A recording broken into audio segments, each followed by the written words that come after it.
por los periodos de ingeniería. Vale. Buenos días a todos, gracias por acompañarnos en este momento acá. Entonces Ya vamos a está esperar. la profe Miriam, Nevin, entró la profe Miriam. Listo, listo. Entonces esperemos unos 10 minuticos o 5 Si, minuticos si y quieres puedes dejar la grabación mientras y la pone ahorita que iniciamos o la dejas. yo soy el que tengo Si usted está en ficción, se la puede. Se está grabando, pero entonces detenerla mientras inicia. listo.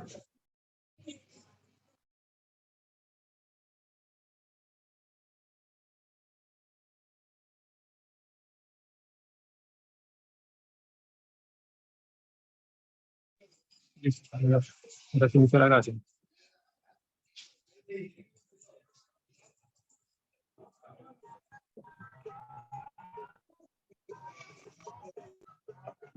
Buenas noches, señores apreciados. Otri. Buenas noches, profe. Muchas Profe, gracias buenas por la- noches. Un muchas gusto gracias tenerlo por por- acá. Para mí mucho más. Gracias por la invitación. Profe David, uy, qué elegancia, profe. Ya comenzó o estoy haciendo desorden, pero dice No, que están ya vamos a comenzar. Estaba yo acá lidiando con compartiendo la pantalla, pero ya creo que en este momento ya comenzó, ya está compartiendo, ya se ve bien la presentación. Sí, señor. Está bien. Sí, muy bien, muchas gracias. Listo. Bueno. Vamos a comenzar acá. Listo. Bueno, entonces, pues un gusto estar acá para los profes que nos acompañan en este momento, el día de hoy, esta charla, y un saludo también para las personas que probablemente vayan a acceder a YouTube y puedan acceder digamos, a esta charla a través de YouTube y que lo puedan un poco también tener la posibilidad digamos, un poco de abrir un poco la mente, de conocer estos temas de transferencia. Probablemente muchos, como el profe Abel está muy metido en este tema, es una persona que, por ejemplo, tiene mucho conocimiento sobre este tema, pero probablemente otros profes dentro de la universidad no están tan cercanos a este tipo de temas. Entonces, para el profe Abel, que nos aporta valor, por supuesto, en esta conversación, y para los demás que no conocen tanto sobre este tema, pues es importante enriquecernos cada uno desde nuestras facetas. Entonces, mi nombre es Edwin Fagua, yo trabajo en el área de valoración tecnológica de la OTRI y vamos a dar una charla probablemente muy sucinta respecto al tema de la transferencia que tiene tantos bemoles, pero vamos a tratar de tocar unos aspectos esenciales, sobre todo desde el tema del mercado. Por supuesto, no vamos a tocar todos los temas, no vamos a tocar todas las cuestiones relevantes desde los intangibles, perdón, desde las demás formas de la cadena de valor de la transferencia, pero sí, sobre todo desde el tema de mercado y desde los intangibles, desde su importancia en los procesos de transferencia y sobre todo los procesos de innovación dentro de la economía del conocimiento. Entonces, un poco para empezar, digamos, la charla y para conceptualizar y aterrizar esto un poco, este tipo de oficinas de transferencia de tecnología son básicamente, digamos, un modelo que se importa, digamos, de otras latitudes, sobre todo desde los Estados Unidos, donde se crean este tipo digamos, de organizaciones dentro de las universidades, un poco para dinamizar la innovación dentro de los, digamos, estamentos de investigación. Este tipo digamos, de formas de organización dentro de las universidades se crea a finales de los años 70, principios de los años 80, y lo que busca es, en términos muy sencillos, un poco identificar esos resultados de investigación que pueden tener cierta pertinencia al sector productivo.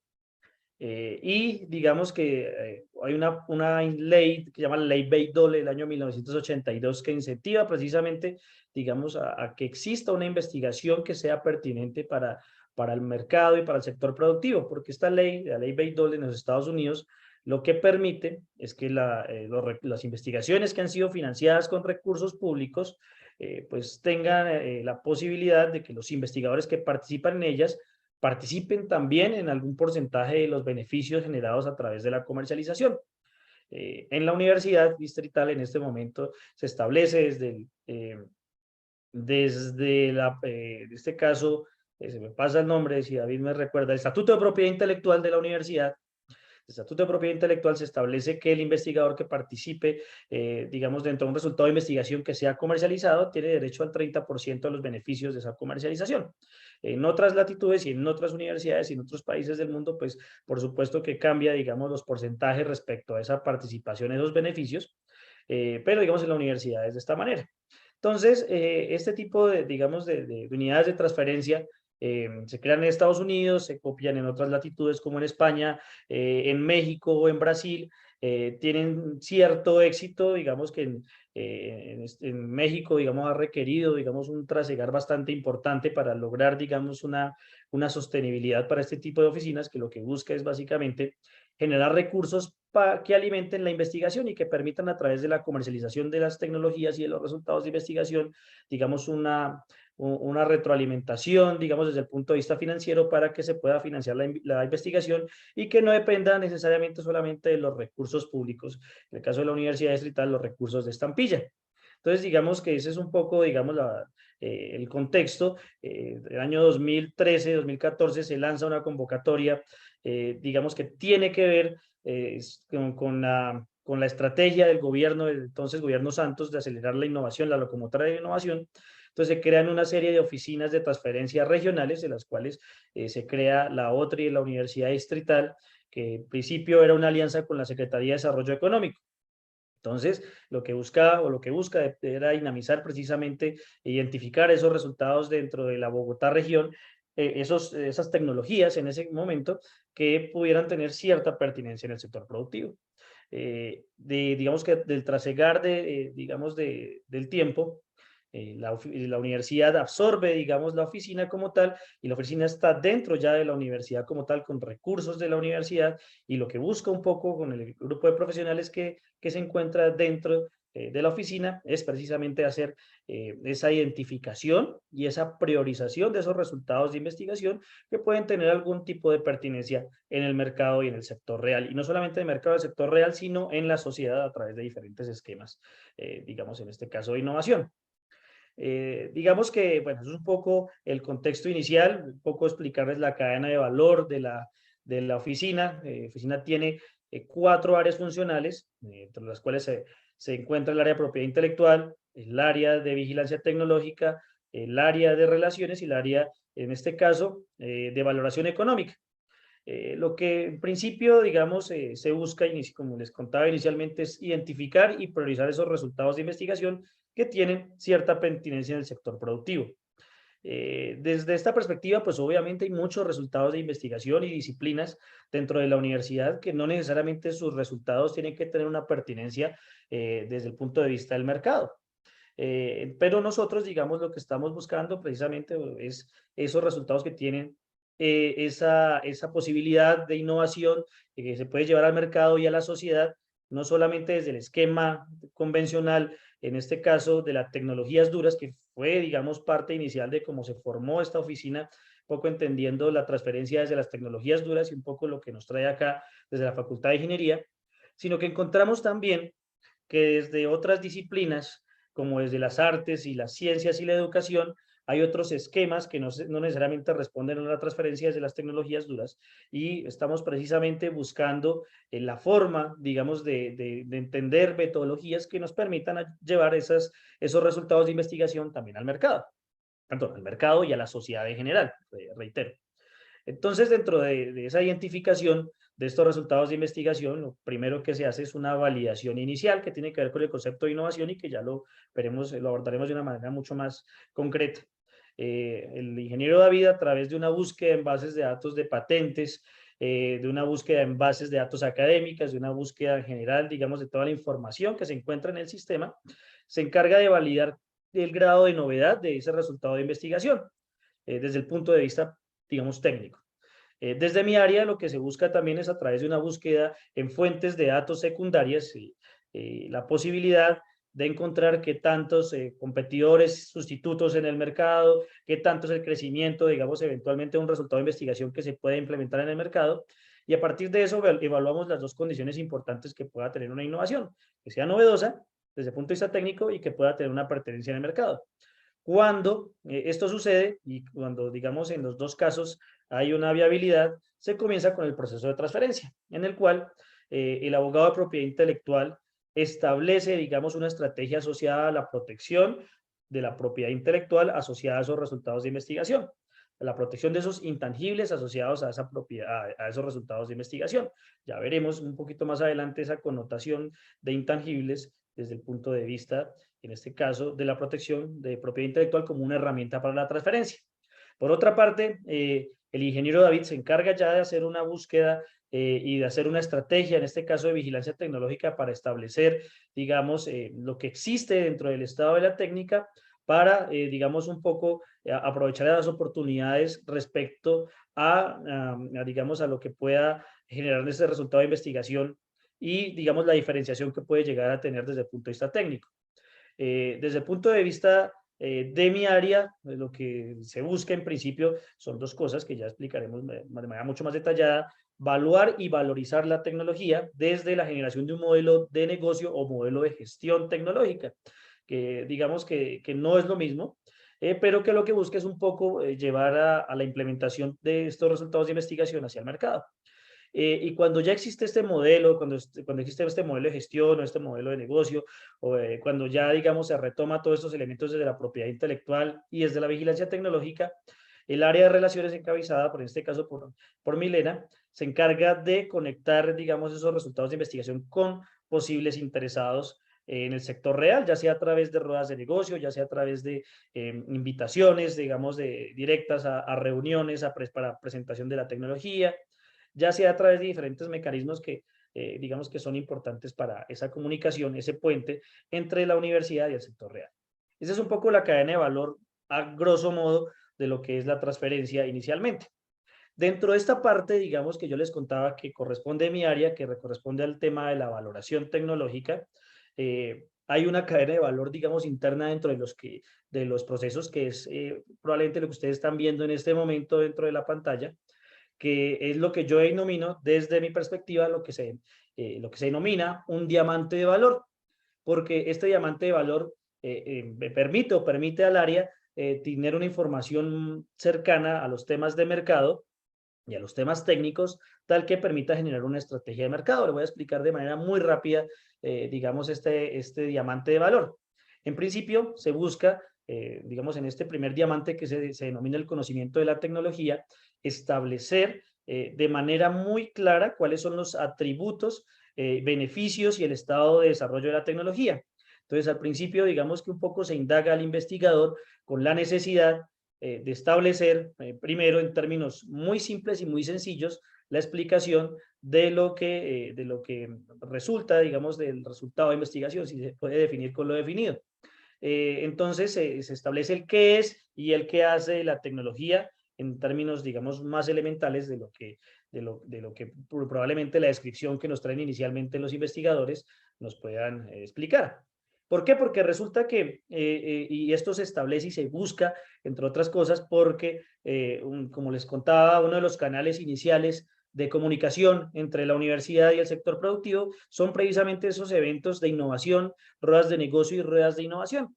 Y en estos eventos probablemente haya una cantidad de personas que no necesariamente son expertas en los temas de que ustedes presentan como resultados de investigación, sino que eventualmente hay inversionistas, hay personas interesadas en la tecnología, hay posibles validadores, y estos validadores probablemente precomerciales, estos validadores de tipo técnico, que probablemente sí conozcan el léxico, digamos, de lo que ustedes están hablando, o posibles inversionistas, pues probablemente no manejan ese lenguaje de tipo técnico, razón por la cual, digamos, un ejercicio inicial es establecer y desarrollar un lenguaje muy sencillo, de tal manera que se pueda generar una comunicación asertiva con eventuales inversionistas. Esto no solamente permite, digamos, que el investigador, digamos, aterrice en un lenguaje mucho menos formal y más sencillo de cara a una comunicación, sino que se vaya conociendo la tecnología de tal manera que uno mismo sepa qué es lo que hace realmente nuestra tecnología y qué es lo que, digamos, desde el principio comenzar a listar ese valor que pueda llegar a generar el mercado.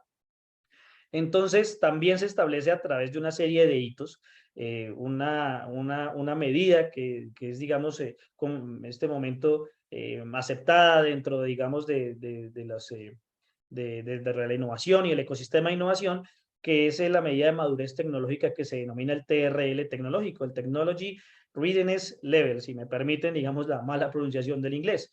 Es el estado de madurez de tecnología, que es una escala generada, en este caso, por voy a ver si tengo la presentación, otra presentación acá, por la NASA, para establecer, establecer, digamos, un poco el nivel de madurez de cualquier tipo de tecnologías. Claro, por supuesto que digamos que no es una de las medidas más objetivas que uno pudiera, digamos, un poco concebir para poder mirar cualquier desarrollo, pero por ejemplo las convocatorias de Colciencias, una de las maneras de establecer el nivel de madurez tecnológica es por el TRL. El TRL, bueno, que ustedes lo pueden ver acá, va desde el TR1 hasta el TR9. Un poco para la explicación, digamos, de cómo se ve este nivel de madurez, lo voy a explicar en 5 fases, digamos, dentro del desarrollo tecnológico. Una tecnología puede llegar en concepto, en una idea inicial, una idea, digamos, que todavía no se ha materializado ni siquiera en un artículo o en un libro o en una bitácora de investigación, sino que todavía está en el campo de las ideas, en el campo todavía platónico. Eso es lo que se denomina un concepto. Cuando probablemente ya tenga un libro, un artículo, cuando ya tenga digamos, un documento científico o académico ya validado por expertos, uno puede hablar que está en una prueba de concepto, digamos, el estado de desarrollo tecnológico. Cuando existe una materialización a través de un prototipo que ha sido probado en condiciones controladas, es decir, dentro de un modelo de laboratorio, que digamos se denomina esta fase, entonces precisamente estamos diciendo que esta fase inicial de prototipo que se ha probado en condiciones controladas, estamos hablando de un modelo de laboratorio. Y cuando ya este prototipo pasa a terceros, a ser probado por validadores técnicos y validadores funcionales y validadores de mercado, estamos hablando de un prototipo iterativo. Y cuando ya ha pasado estas fases, cuando ya se ha validado la tecnología, cuando ya existe un desarrollo de las hipótesis iniciales de mercado, estamos hablando que, digamos que probablemente esta tecnología o este resultado de investigación ya se encuentre en una fase, digamos, que está listo comercialmente. La realidad, digamos, nos permite, digamos, un poco leer que la mayoría de investigaciones nos llevan o bien dentro de pruebas de concepto iniciales, que están materializados en libros, en artículos o en modelos de laboratorio iniciales, es decir, unos prototipos de manera muy incipiente. Pero digamos que para pasar de ese modelo de laboratorio, digamos, a estar listo comercialmente, hay un trasegar bastante importante que probablemente lo analicemos de manera mucho más detallada más adelante en la presentación. Entonces, digamos, en la primera parte se establece una serie de hitos iniciales, porque digamos que uno puede a ojo de buen cubero establecer, no, mi tecnología está en prueba de concepto, está en modelo de laboratorio, está en prototipo iterativo, y esto, digamos, acá coincidiendo con cada uno de estos niveles de tecnología, TRL, del 1 al 9. Pero la única forma de establecer de una manera muy objetiva, de tal manera que realmente estemos indicando que sí está en uno de estos desarrollos, uno de estos niveles de madurez, es a través de unos hitos. Cada TRL tiene unos hitos muy importantes que tienen que ver un poco con esas evidencias que muestran por qué es una idea, por qué está todavía en un artículo, por qué está en un modelo de laboratorio, qué pruebas se han hecho a nivel de laboratorio, cuando ya se supone que es un prototipo iterativo que probablemente está en un TLR5, TLR6, entonces cuáles son las pruebas y la evidencia que realmente se han hecho pruebas con validadores precomerciales, cuando está en un nivel de TLR7 y TLR8, que estamos hablando que existe ya todo un desarrollo a través del del diseño industrial y que existe ya, digamos, un producto casi consolidado y se ha probado todos los subsistemas a través en un entorno casi real. Para cada TRL existen una serie de evidencias que hay que reunir y que hay que levantar para poder evaluar que realmente estamos en un nivel de TRL determinado. Entonces, digamos que eso es una de las etapas iniciales para establecer que estamos de alguna manera en un TLR determinado. Eso es un poco para ver desde el punto de vista del estado de madurez. Otra cosa que se evalúa son los beneficios desde el punto de vista tecnológico en una matriz que se denomina la matriz de características técnicas, beneficios, valor. Hay una tecnología, puede tener unas características técnicas asociadas que generan unos beneficios de tipo técnico y que al final esos beneficios técnicos generan algún tipo de valor a un usuario o a un cliente. Entonces, digamos que esta es la primera etapa inicial, es un poco el tema del conocimiento de la tecnología, que pudiese parecer muy sencillo, pero realmente requiere de un rigor muy importante para establecer en dónde estamos desde el punto de vista técnico, por lo menos desde la tecnología. La siguiente parte es una segmentación inicial de mercado. Acá se declaran unas hipótesis inicial de mercado que ya evaluaremos en una parte posterior, que es la parte del design thinking, y se establece, digamos, una segmentación por lo menos preliminar del mercado. Al investigador, por supuesto, se le pregunta, porque el investigador es el experto en la tecnología, nosotros somos apenas gestores, se le pregunta, digamos, respecto, digamos, a las expectativas que tiene frente al mercado. Probablemente el investigador tenga muy claro desde la parte técnica y probablemente tenga una visión de lo que se puede hacer con la tecnología, pero la segmentación de mercado nos da primero, nos da un levantamiento inicial de las hipótesis de mercado inicial, de lo que representa, digamos, la posibilidad de llevar el resultado de investigación y volverlo, digamos, una tecnología que se implemente en un mercado. La siguiente parte es, digamos, un trabajo más aunado con el ingeniero David y también, digamos, desde mi área, al hacer, digamos, una búsqueda, digamos, un poco más rigurosa de frente a los aspectos técnicos y de mercado de las tecnologías. Entonces, lo que se busca inicialmente acá es establecer, digamos, todos esos competidores y sustitutos primero desde el mercado, digamos que ya están establecidos, evaluar esa cadena de valor y cómo a partir, digamos, de esos beneficios y ese valor que tiene nuestra tecnología inicial, cómo aprovechar esos vacíos que tienen otras tecnologías, no solamente desde el mercado, sino desde el punto de vista de la técnica. Por eso es importante que el ingeniero David hace toda una búsqueda y una estrategia para identificar esos resultados que están en bases de datos de patentes y no solamente para aprovechar o para, digamos, mirar esas debilidades que tiene la tecnología, sino para aprovechar esas tecnologías que existen en el dominio público y que se pueden utilizar para mejorar lo que nosotros ya tenemos. La siguiente parte es la parte de design thinking, que probablemente sea el núcleo inicial, digamos, de todo este proceso, un proceso que es un proceso iterativo, es un proceso de prueba y error, es un proceso que a mí me gusta siempre asimilarlo a el proceso de la investigación, digamos, convencional. Por supuesto, yo no soy experto, ustedes son más expertos que yo en temas de investigación, pero digamos que en una investigación de una tesis de maestría, probablemente de doctorado, lo que se busca inicialmente es establecer una pregunta-problema que busque o que tenga, digamos, la generación de nuevo conocimiento, que se busque, digamos, una nueva iniciativa de generación de nuevo conocimiento respecto a una pregunta-problema que exista.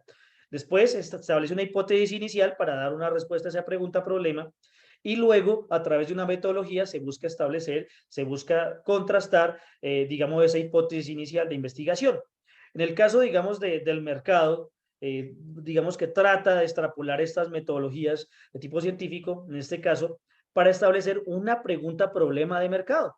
Es decir, establecer la necesidad que exista, de que exista, digamos, o qué necesidad puede cubrir esta tecnología que vamos a llevar al mercado y que le va a resolver eventualmente a un cliente, a un usuario, dentro del mercado como tal. Se establece entonces unas hipótesis inicial de mercado y a través, digamos, de procesos de design thinking, que son procesos que buscan precisamente una iteración y que buscan precisamente una generación de prototipos, en este caso ya no de tipo tecnológico, sino unos prototipos de negocio que nos permitan validar precisamente esas preguntas de mercado. Nos validamos exactamente si realmente esa hipótesis inicial que en la parte de segmentación de mercado colocamos, si eso realmente era así, si realmente el mercado necesita esa tecnología o cómo hacemos para agregarle valor a esta tecnología o resultado de investigación para que esto se vuelva pertinente dentro del mercado. Después, digamos, de toda esta levantamiento de información a través del tiempo, de acá el levantamiento de validadores, que en este caso Milena está muy cercana, digamos, a este proceso porque es quien va a buscar esos validadores, es la persona que se comunica con validadores técnicos, con validadores inversionistas, con validadores también de tipo precomercial, con usuarios reales de la tecnología. Entonces, esto ya nos da un acervo de información importante que nos permite establecer acá un modelo de negocio o un modelo de gestión dependiendo del TRL o del estado de madurez tecnológico. Probablemente la mayoría de resultados de investigación que nos llegan a esta etapa no están listos para un modelo de negocio.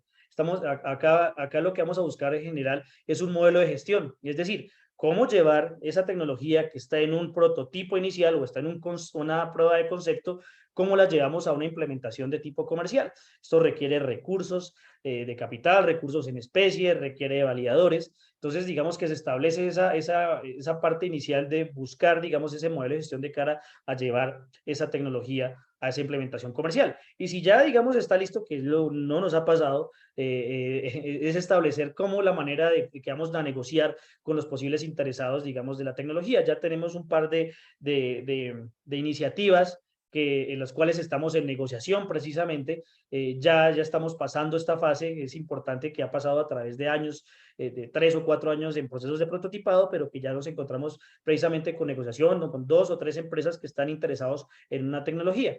Entonces, en esta parte se establece, digamos, la forma en que vamos a negociar con esas probables empresas interesadas desde el punto de vista tecnológico. Y establecer, por supuesto, la propuesta de valor desde el mercado que se genera a partir de toda esta información que viene de acá atrás, desde la parte técnica, desde la parte del mercado, desde la parte, digamos, que tiene que ver con toda la cadena de valor precisamente del I+D de esta tecnología. Al final, lo que se busca ya después, digamos, de tener toda esta información, de tener toda una estrategia, es la valoración, un poco ya no valoración en términos de generar unas cualidades dentro de la tecnología que sean bien valorables por un mercado, sino hacer una evaluación de tipo financiero de lo que se denomina contablemente el valor razonable contable de una tecnología que nos permita negociar con terceros. Entonces, eso es, digamos, el último esquema. Esto es, digamos, un poco la cadena de valor del área de mi área, que es el área de valoración, y probablemente es un poco lo que nos trae precisamente a este tipo de charlas. Precisamente, digamos que lo que uno, pues digamos, uno ve, digamos, la tecnología como tal, pero la tecnología vista, digamos, como un producto o servicio, un bien derivado del desarrollo tecnológico, pero un poco para aterrizar, digamos, conceptualmente la charla, es importante definir unos términos para poder seguir, digamos, un poco en estos términos. Me gustaría saber si en este momento hay preguntas, si existe alguna, en este momento, algún tipo digamos, o continuamos. Entonces, continuemos. Entonces, para tecnología, digamos, en general, probablemente para la facultad de ingeniería, digamos que sea mucho más fácil de entender. Probablemente acá no, probablemente esto que yo estoy diciendo acá, probablemente los ingenieros lo entienden mucho más fácil, porque digamos que es parte, digamos, del día a día, y sobre todo los investigadores. El TRL, digamos, en este caso, perdón, el TRL, que tiene que ver con el nivel de desarrollo tecnológico, se establece a partir de la definición de tecnología. ¿La tecnología qué es? En términos muy sencillos, es un conjunto de conocimientos científicos ordenados que permiten la generación de un bien o un servicio. Entonces, cuando hablamos desde ese concepto, estamos hablando precisamente de que existe desde lo tangible. No estamos hablando que la tecnología no es necesariamente esto es un bien derivado de la tecnología. Estamos llevando la definición de tecnología a un concepto intangible, a un concepto de los conocimientos. Entonces, inicialmente la tecnología es un conjunto de conocimientos para generar un bien o un servicio. Entre otras cosas, estos dispositivos electrónicos de consumo que tenemos a mano son bienes derivados de la tecnología.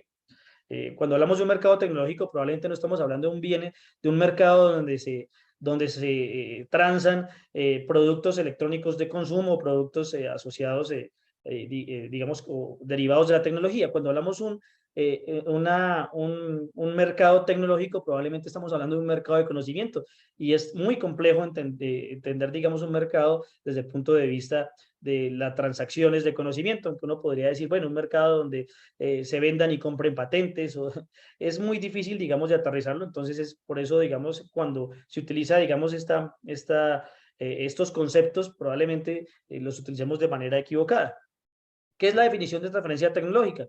Es básicamente llevar esos conocimientos que se generan, que los generan a partir, digamos, desde la universidad, desde centros de investigación y desarrollo, desde, digamos, otras fuentes generadoras de conocimiento como los centros de investigación interno de las empresas, como los llevamos desde esa generación de conocimiento hacia un receptor.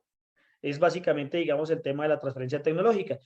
¿Cómo lo hacemos nosotros o cómo se hace, digamos, dentro de los términos que estamos hablando? Es básicamente identificando, digamos, unos intangibles, encapsulándolos en unos derechos de propiedad intelectual, encapsulándolos a su vez en unos contratos de transferencia, unos contratos de licencia, y a partir de eso generando, digamos, una negociación con terceros que están interesados en la tecnología. Pero, ¿qué es innovación? Entonces, acá es importante un poco aterrizar el tema de la definición de innovación. Generalmente asociamos el término innovación con invención. Es decir, invención es una solución técnica novedosa a un problema de tipo técnico. Innovación es que esta invención, esa solución técnica novedosa a un problema técnico, se implemente en el mercado, se lleve al mercado. Cuando una invención se genera o se monetiza o se implementa en una comunidad, estamos hablando que se está volviendo una innovación. Cuando una invención se queda, por ejemplo, en los anaqueles de la universidad o en los anaqueles de los centros de investigación y desarrollo tecnológico, incluso de las empresas, estamos hablando que hay una invención. En este tipo de charlas, digamos, cuando hablamos del tema de la valoración tecnológica en específico, yo pongo un ejemplo en el cual hay 3 o 4 patentes de Apple. Y esas 3 o 4 patentes de Apple no fueron implementadas en el mercado. ¿Por qué?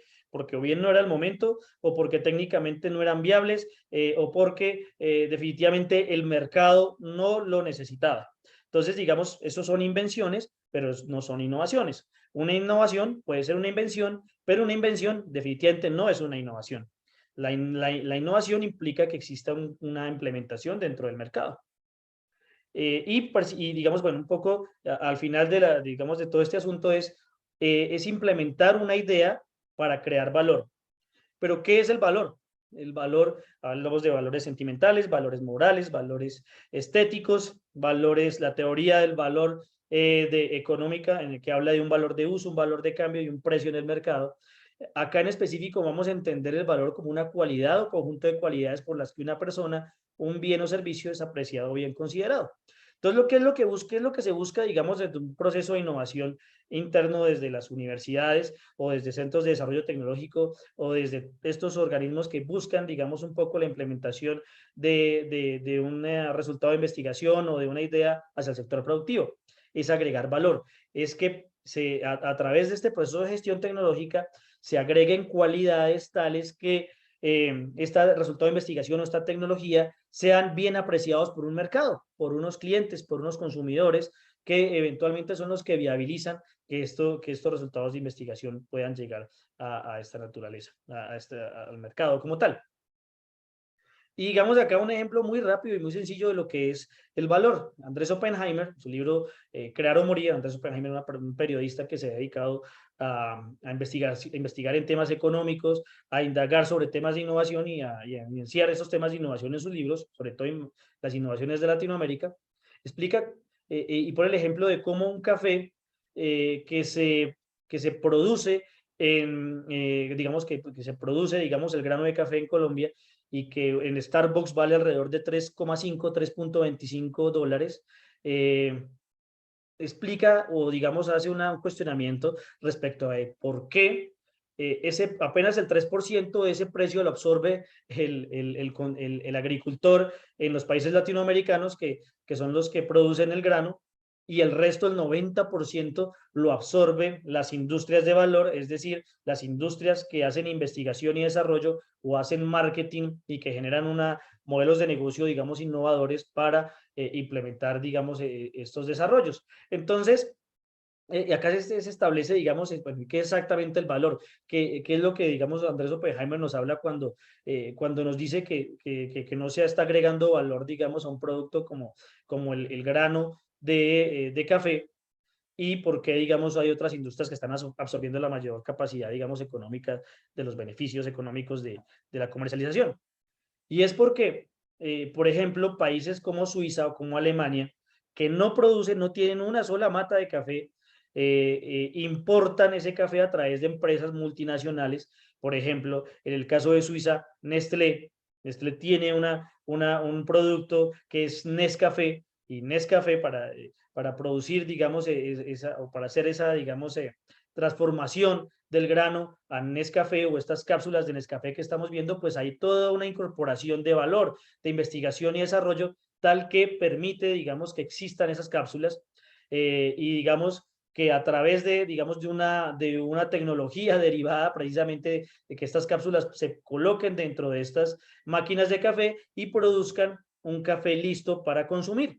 Entonces, existe toda una industria de valor que transforma, digamos, ese café, que importa ese café desde los países latinos, sobre todo de Brasil y Colombia, el primer y tercer productor, digamos, de café en el mundo, y cómo Suiza, al transformarlo en bienes y servicios, en este caso en bienes en bienes de valor agregado, digamos que tiene mucho más ingresos por la exportación de café que los mismos países productores que generan café. Entonces, digamos que hay una industria de valor, uno ve prácticamente en la mayoría de hoteles en Europa o en Latinoamérica que existen que le dejan a uno estas cápsulas de café, que le dejan a uno estas máquinas para que uno pueda, digamos, un poco poder, digamos, hacer su propio café.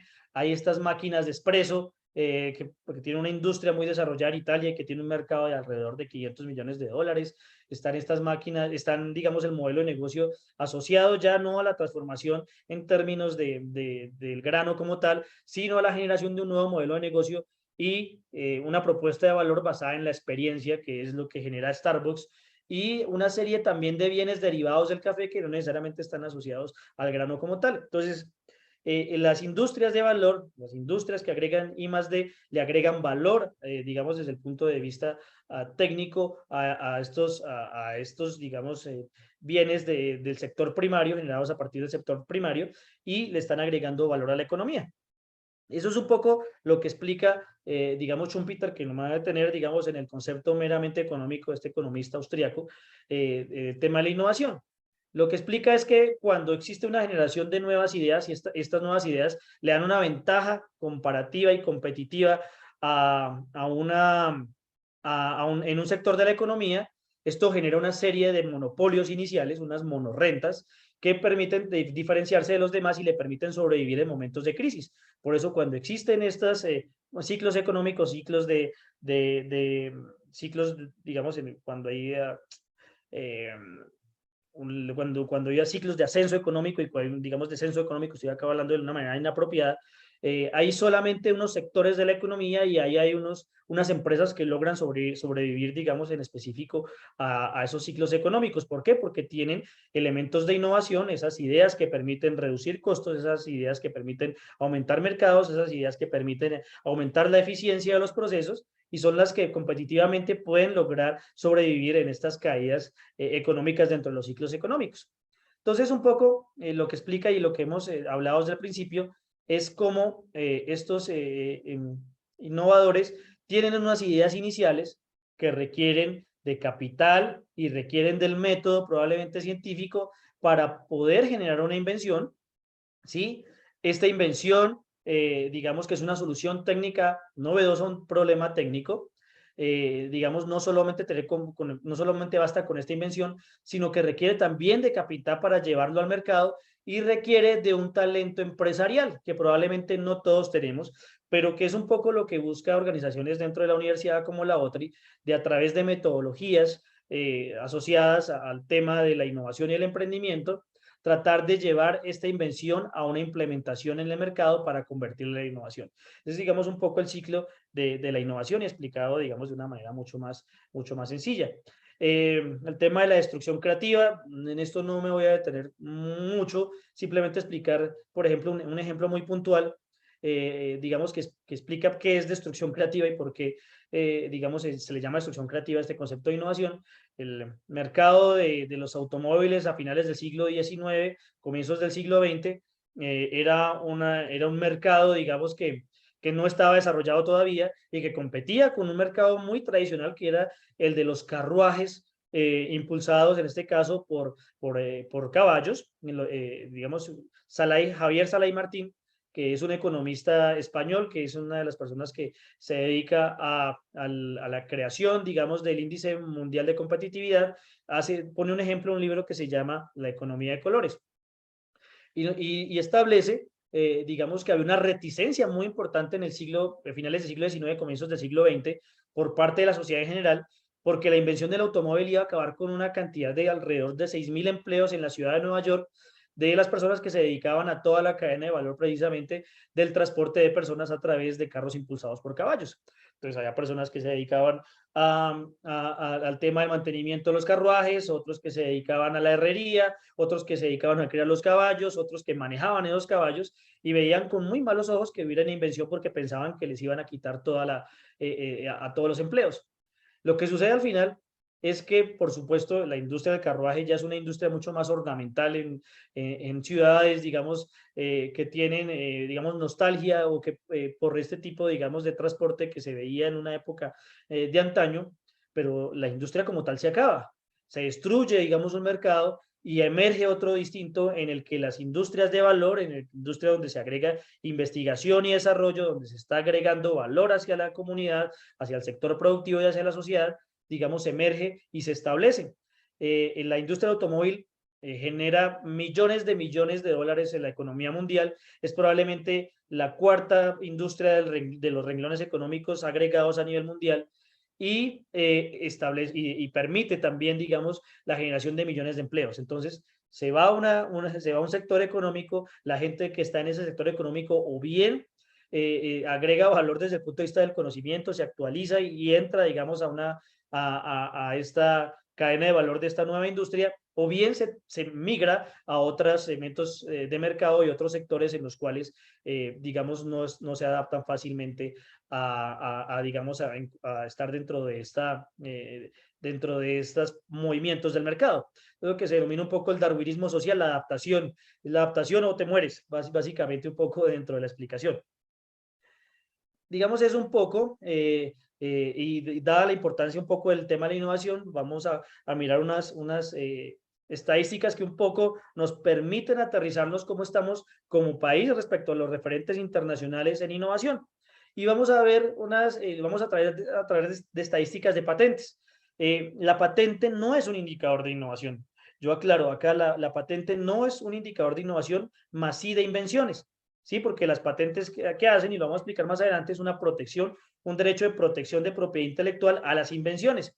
Y como lo comentamos hace un rato, una invención no es una innovación, pero sí nos permite tener, digamos, una variable aproximada, una variable proxy de los esfuerzos que se generan a partir de la sociedad o de la economía para generar nuevas invenciones y nuevas tecnologías dentro del sector productivo. Entonces, acá podemos ver, por ejemplo, cuáles son los países que mayor cantidad de patentes en el Tratado Internacional de Patentes, en una PCT, de manera inapropiada les voy a decir que es una patente internacional, que no lo es. Las patentes desde China, desde Estados Unidos, desde Japón, son los países referentes internacionales con unas patentes otorgadas de alrededor de 68.000 a 69.000 patentes a nivel mundial. También, digamos, vamos a ver, digamos, las principales referentes desde el punto de vista de las empresas. Huawei, Samsung, Mitsubishi, LG, Qualcomm, Ericsson, BOE y Oppo. Todas empresas de tecnológicas, la mayoría de empresas desde los países asiáticos y Ericsson desde Suecia. Entonces, hay unos referentes mundiales claramente definidos que son los actores más importantes y probablemente los generadores tecnológicos más grandes del mundo.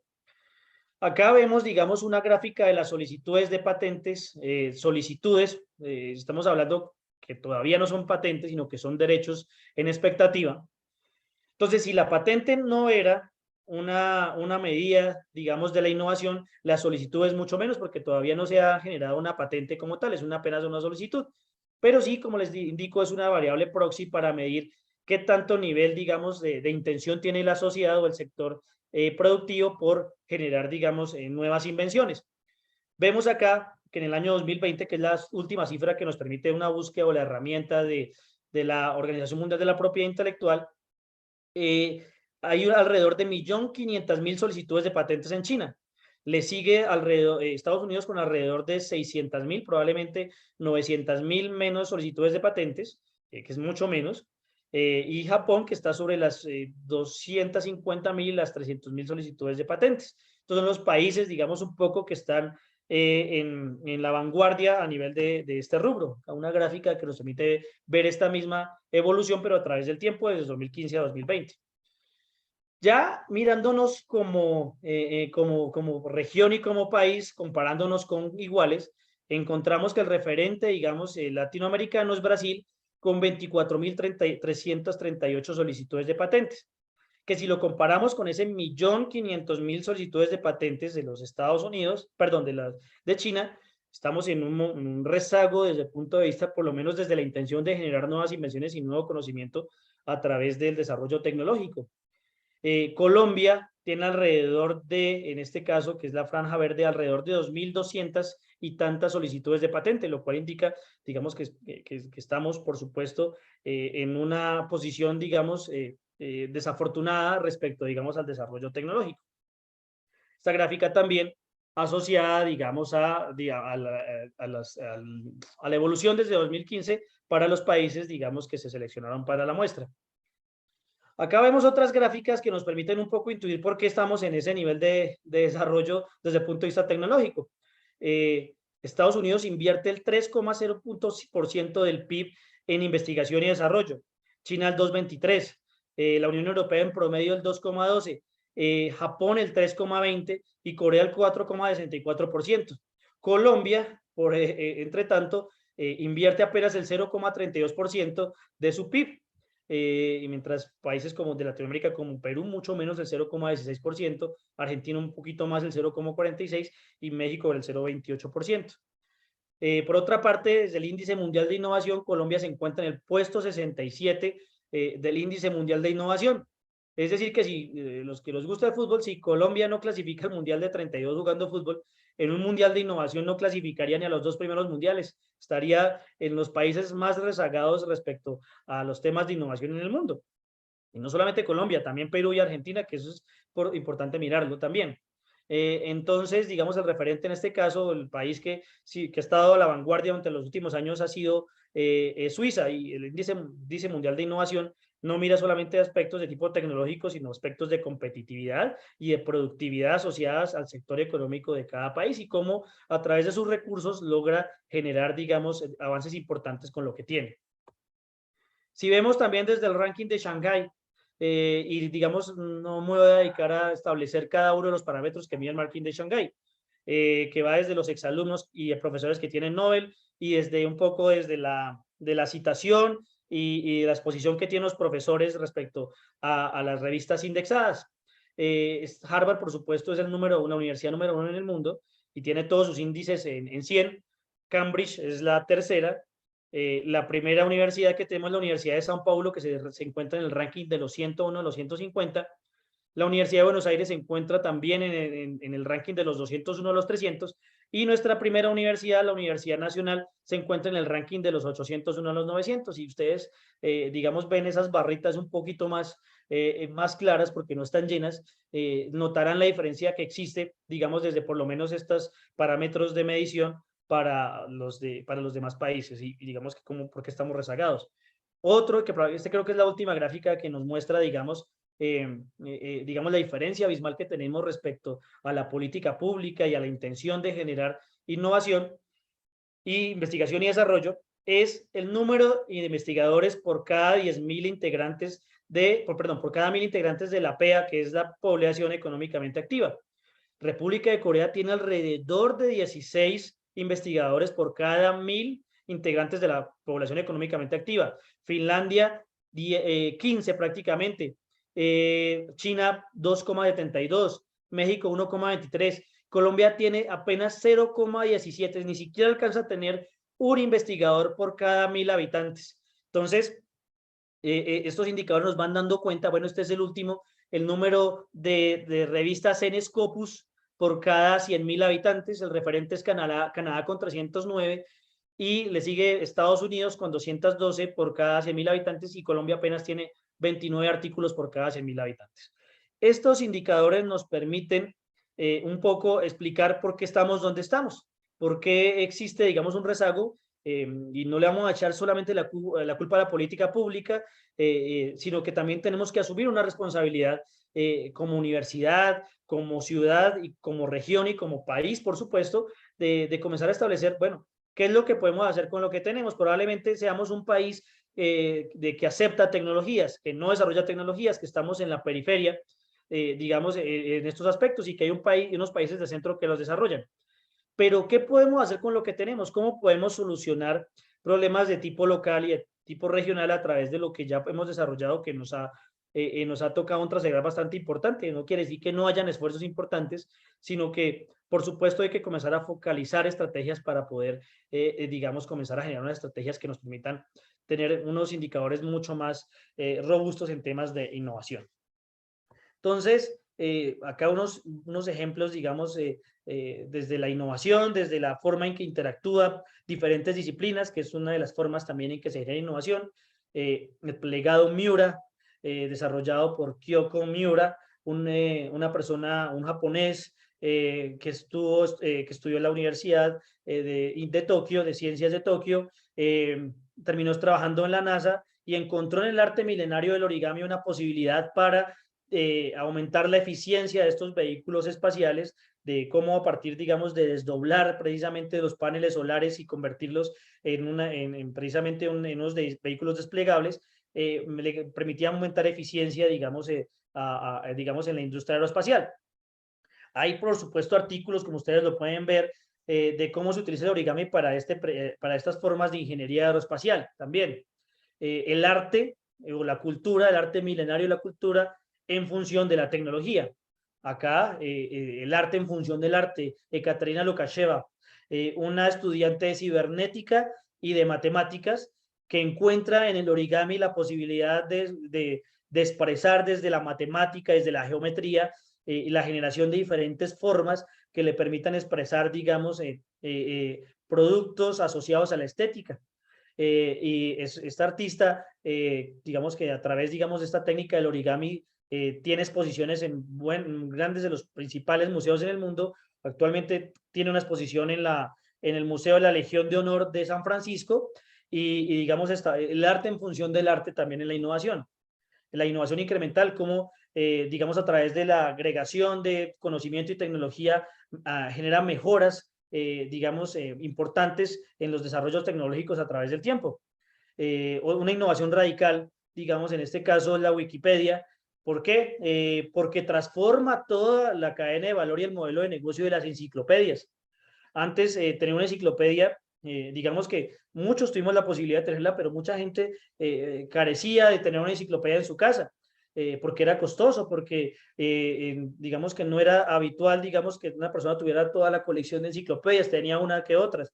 Pero la Wikipedia, a través de redes colaborativas de conocimiento, permite transformar absolutamente la cadena de valor digamos, del acceso al conocimiento, y permite generar mayor acceso al conocimiento, porque si bien, digamos, Latinoamérica no tiene los mejores índices de penetración, entiendo yo, de acceso y uso de Internet, sí, digamos que hay, digamos, un acceso muy importante de la mayoría de población al Internet.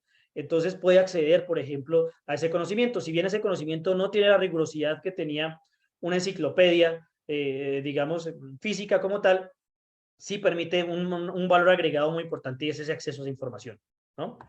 Otra innovación radical, por supuesto, la impresora 3D de escritorio.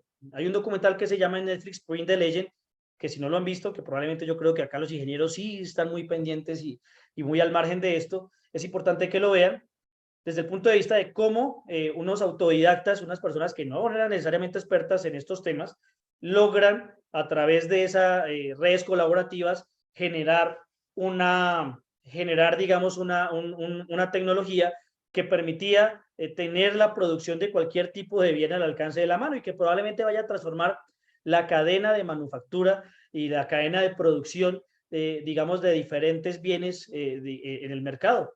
Desde órganos, desde dispositivos de la vida diaria que utilizamos y consumimos en la vida diaria, ropa, tenis, desde también, por supuesto, las armas, lo cual va a generar, digamos, unos dilemas también de tipo ético que hasta ahora no nos hemos preguntado, pero que probablemente vaya a generar, digamos, unas discusiones importantes filosóficas frente al desarrollo de nuevas tecnologías, así como pasó en algún momento con el tema del automóvil. También, a mí me gusta mucho colocar estos materiales, no solo para los muchachos investigadores, sino también para los profes que tengan la posibilidad, porque el Netflix puede que sea también accesible para muchos de ustedes, de ver cómo el arte, las disciplinas como la biología y las disciplinas, digamos, asociadas más a lo tecnológico, pueden confluir y pueden, digamos, armonizarse y generar nuevas formas de innovación. Neri Oxman es una médica, pero también es una arquitecta que trabaja en el MIT del Media Lab. Ustedes saben que el MIT del Media Lab es probablemente uno de los laboratorios más importantes del mundo, en los cuales se hace investigación de punta y se hace una investigación asociada a la creatividad. Esta investigadora lo que busca es, a través de materiales biológicos, generar nuevas formas asociadas a la producción en este caso, del sector inmobiliario, de cómo generar nuevas casas, de cómo generar nuevas construcciones a partir de materiales creados digamos, biológicamente. Entonces, digamos que aparte de eso, digamos, un grupo de investigación que trabaja en estos temas de nuevos materiales, ella también expresa, digamos, a nivel estético, digamos, sus apreciaciones desde el punto de vista también tecnológico. Esta escultura o digamos, obra, digámoslo, plástica, se encuentra a la entrada del MIT de Media Lab y está hecha a partir de un material biológico hecha por los gusanos. Los gusanos fueron inducidos a generar este material a través de unos mecanismos electrónicos. Ustedes probablemente sean mucho más expertos que eso que yo en estos temas de microbiología, de microtecnología, y logró, digamos, desarrollar precisamente, digamos, esta obra de arte que se encuentra a la entrada y que es imponente a la entrada del MIT Media Lab. El Airbnb, por supuesto, que transforma también el modelo de negocio de los hoteles y de los lugares de descanso a través de una plataforma, permite agregar valor a partir de facilitar el acceso al conocimiento de las personas y comparar precios, que es una parte importante, digamos, dentro de las dinámicas del mercado. Esta es una forma de innovación muy interesante que tiene que ver con el tema de la innovación sostenible y tiene que ver con un tema de precisamente la interdisciplinariedad entre las disciplinas más formales y el sector de la creatividad. Es la investigación-creación. La investigación-creación plantea, por ejemplo, inicialmente un desarrollo de una investigación a través de todo el método científico y después de que existe, digamos, ese conocimiento generado a partir del método científico, los artistas retoman este conocimiento científico y lo transforman en una obra de teatro, por ejemplo, o en diferentes expresiones artísticas o incluso hasta literarias. Esta forma de investigación-creación se plantea en la Universidad de IAFIT. Una chica de pregrado, una estudiante de pregrado que se va a La Mecana, que entiendo yo que es una región de Bahía Solar en el Chocó, hace un levantamiento, digamos, de las especies de aves que están en esa región y cuando encuentra, encuentra ese levantamiento de su tesis, encuentra que existe una carencia de actividades productivas de las personas que están en Bahía Solano. Entonces plantea la posibilidad de generar un emprendimiento asociado a la innovación social que se trata de, a través de un material que se llama el Miyuki, que entiendo que es un material de forma cilíndrica que tiene diferentes colores, establecer y generar, digamos, unas artesanías precisamente teniendo en cuenta ese levantamiento que hizo de esas especies. Entonces, hacen unas artesanías a partir de las aves y de todas esas características anatómicas que tienen estas aves y generan un producto artesanal. En este caso, no sé si esto aplique probablemente también a desafíos que tengan que ver con la ingeniería, pero probablemente dentro de la creatividad probablemente puede existir una posibilidad de que esto sea así. Los bienes de tipo creativo y cultural tienen una connotación muy importante.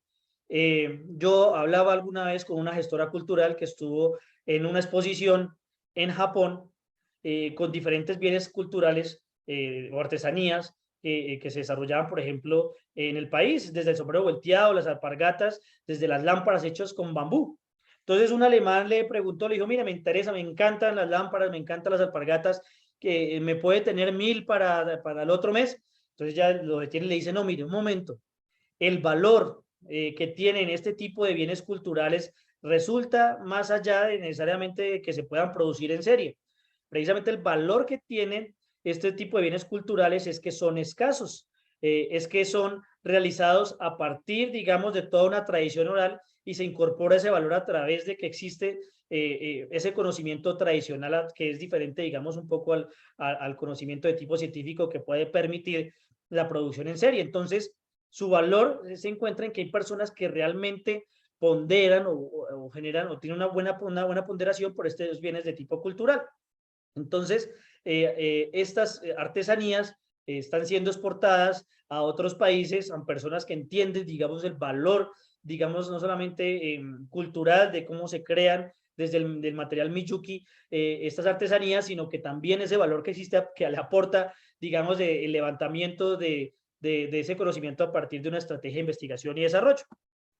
Otro, digamos, que tiene que ver, esto tiene que ver más con temas de innovación social, cómo se plantea unas metodologías validadas a través del tiempo que permiten que los niños aprendan más fácilmente las ciencias a través de la generación de sus propios laboratorios. Acá había una iniciativa de la Universidad de la Gran Colombia que se llamaba Matemakids, generar laboratorios de matemáticas a partir de las preguntas que los niños se hacen en la vida cotidiana. En este caso, Heike Schertler, voy a pronunciarlo mal probablemente, lo que busca es que los niños se planteen, por ejemplo, preguntas de por qué el cielo es azul, por qué el pocillo se enfría a través del tiempo y genera un cambio de temperatura a través del tiempo, por qué esas preguntas de tipo cotidiano que se plantean, cómo las pueden solucionar a través de la creación de unos propios laboratorios que ellos mismos generan. Entonces, esta metodología, digamos, lo que busca es tenga 3 características esenciales para este tipo de innovaciones, que sean sostenibles, es decir, que financieramente se puedan sostener a través del tiempo, que no sean solamente a través del asistencialismo. Segundo, que sean replicables y que se puedan llevar a otras partes del mundo y que sean escalables, que digamos que este material puede llegar a generar también productos derivados asociados, digamos, a este material y crecer, digamos, en temas de modelo de negocio o de modelo de gestión de este tipo, digamos, de metodologías. ¿Cómo funciona Science Lab? Science Lab es un formador de formadores. Entonces lo que vende es una franquicia. Y acá el tema de los intangibles. Esta franquicia probablemente tiene metodologías que están probablemente en manuales. Hay un libro asociado específicamente a la metodología y hay una serie de conocimientos que se generan a partir de la investigación y de las validaciones que encontramos. Y todo ese conocimiento tiene que trasladarse a otro lado. Es un poco un tema de transferencia de conocimiento. ¿Y cómo se hace la transferencia de conocimiento? Pues a través de precisamente esos intangibles de conocimiento. Entonces hay una franquicia que adquiere otra persona en el mundo, digámoslo en Bogotá, este profesor, este investigador quiere implementar esta metodología en su escuela, en su universidad, para que las personas puedan, o los niños puedan llegar a implementar sus propios laboratorios. Entonces compran una franquicia de Science Lab y Science Lab le da toda la capacitación, le entrega todo ese conocimiento codificado en libros, en manuales, y de esta manera se puede implementar ese conocimiento en otras partes del mundo. Eso, digamos, un poco respecto a las formas de innovación, algunas formas interesantes de innovación que se encuentran por ahí, algunos ejemplos, por supuesto, hay muchísimos, pero digamos un poco, me parecieron interesantes para explicar un poco este tema que viene en adelante, que es la importancia de los intangibles en la era del conocimiento. Hasta ahora tenemos preguntas, ¿cómo vamos? Estamos ahí, los investigadores, los profes que estamos acá, se está escuchando bien, se está viendo bien la presentación.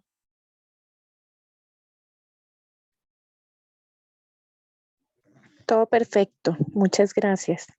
Listo, mi profe, muchas gracias. Entonces, vamos a continuar en esta parte que probablemente sea el núcleo central de nuestra charla, la importancia de los intangibles en la era del conocimiento. Voy a tomar un ejemplo, no voy a ponerme a explicar, digamos, cada una de estas empresas que ustedes ven ahí, probablemente ustedes sepan más que yo la importancia que tienen para, digamos, el sector tecnológico de cada una de estas empresas. Probablemente el Circo del Sol y Walt Disney sean las que menos uno asociaría con tecnología. Walt Disney en una época era una de las empresas a nivel mundial que estaba a la vanguardia desde el punto de vista tecnológico porque desarrollaba temas de animación muy importantes, pero pues, no vamos a centrarnos en este tema. Vamos a hablar de Netflix, una plataforma que desde el punto de vista del mercado está un poco en caída en los últimos años, pero vamos a explicar, digamos, cuál es, digamos, su modelo desde el punto de vista tecnológico.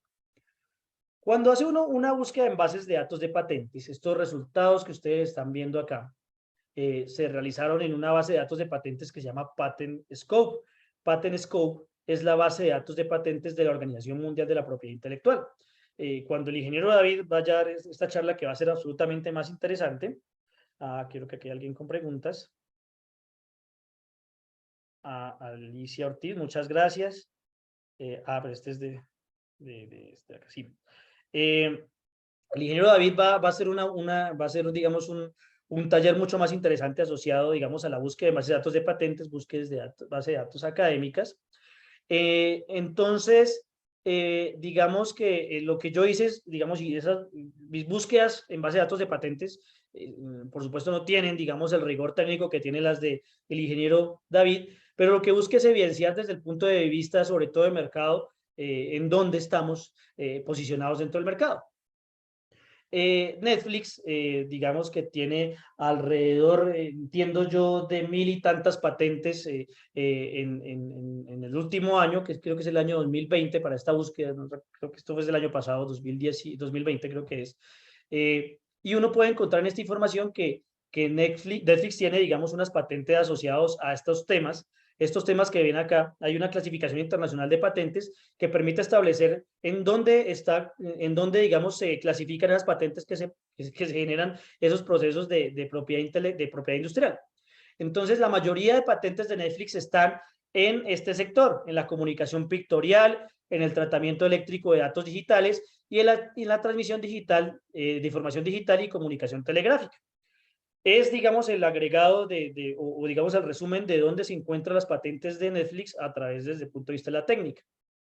Entonces, por supuesto, que la propuesta de valor de Netflix está, por supuesto, en un gestor de contenidos, y ese gestor de contenidos tiene que ser usable, tiene que ser también, digamos, intuitivo, y probablemente tenga, digamos, dentro de esas otras patentes, otras clasificaciones, tiene que haber temas de inteligencia artificial, de machine learning, que por supuesto van a ayudar a establecer que ese gestor de contenidos, digamos, tenga un valor respecto a la competencia que ya es mucha en otras plataformas, digamos, digitales, de contenidos. Netflix, por supuesto, tiene patentes, eso es normal porque son invenciones, pero también tiene artículos. Esto fue muy curioso cuando yo comencé a hacer esta búsqueda en otro gestor, digamos, de búsqueda de información tecnológica que se llama lens.org y que permite, digamos, buscar también información de patentes. Es muy intuitivo, es muy fácil de ver y permite unas gráficas muy interesantes. Encontramos que Netflix tiene alrededor de los 292 artículos académicos, de los cuales, digamos, la mayoría esos artículos tienen que ver con inteligencia artificial, con recomendaciones del sistema, con machine learning, con visión computador y visión de computador, digamos que todos estos temas. Y entre otras cosas, digamos que una de las que me pareció muy interesante, un artículo que tiene es sobre la ingeniería del caos. Ustedes probablemente entiendan más este tema que yo, pero lo que yo entiendo del asunto es que Netflix hace una investigación propiciando errores en su sistema cuando la demanda de la plataforma no tiene tantos consumidores. ¿Para qué propicia errores? Pues para saber cómo los soluciona cuando realmente existan escenarios reales en donde haya daños, digamos, dentro de la plataforma. Entonces, hay todos unos estudios sobre teoría del caos precisamente para poder hacer generar, digamos, las soluciones en tiempo real cuando el daño también es en tiempo real. Entonces, digamos que por eso tiene una cantidad, digamos, de publicaciones. Esta me pareció muy interesante.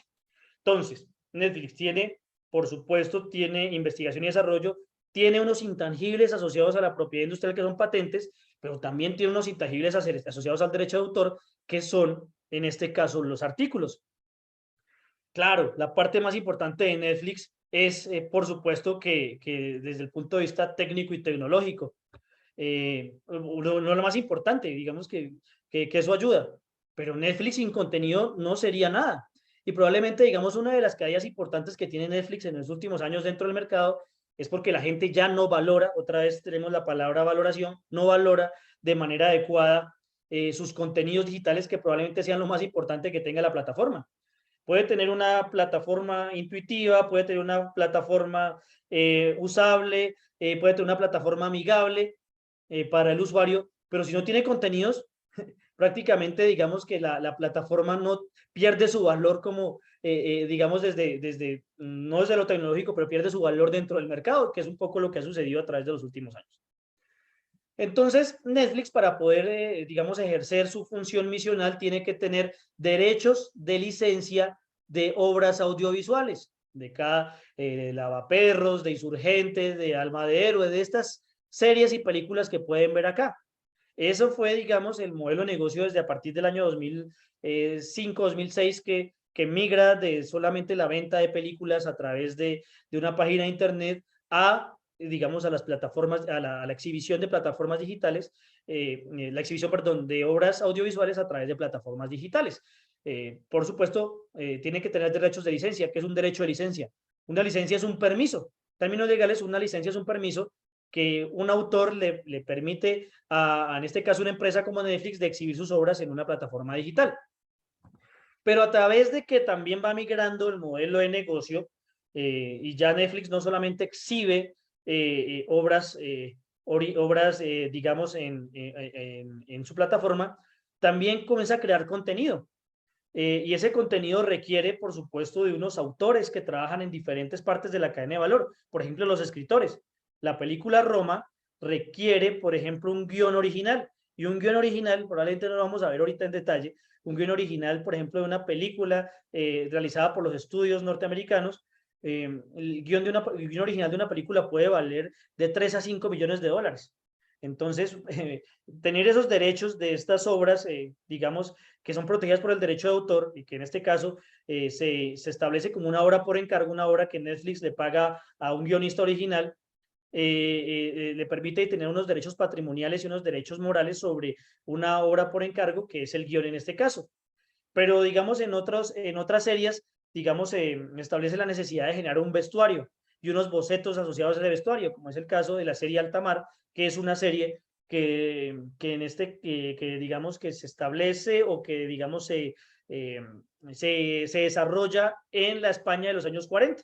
Entonces, digamos que para poder, digamos, un poco entender la España de los años 40 hay que generar el vestuario de los años 40 y hay unos diseñadores de vestuarios.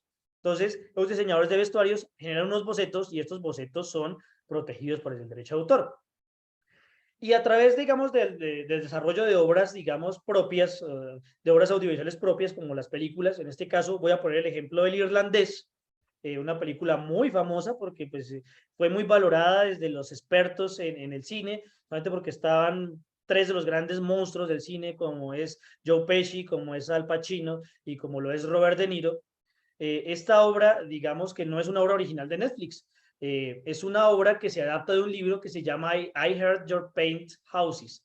Entonces Netflix, para poder hacer esta obra, para poder adaptarla al cine, tuvo que pagar derechos de adaptación al autor, digamos, de esta obra, que es Charles Brandt, para poder solamente tener la autorización de que podía adaptar y generar una obra derivada de ese libro, una obra derivada, en este caso una película asociada, digamos, al libro. Entonces, Netflix tiene tres tipos de intangibles, digamos en este caso. Intangibles de tipo tecnológico asociados a la propiedad industrial con patentes, intangibles desde el derecho de autor, que también tienen que ver, digamos, con la tecnología, pero en este caso asociado a artículos científicos, y tiene unos intangibles, una cadena importante de intangibles asociados al derecho de autor que tienen que ver con, sobre todo, con la industria creativa. Entonces acá Netflix une dos mundos muy distintos. La economía del conocimiento, que tiene que ver con temas de investigación y desarrollo, que es el I+D, y la industria cultural, que tiene que ver con el arte, que tiene que ver con el diseño, que tiene que ver también con la arquitectura, y que se ven, digamos, todos metidos en una misma empresa que es Netflix.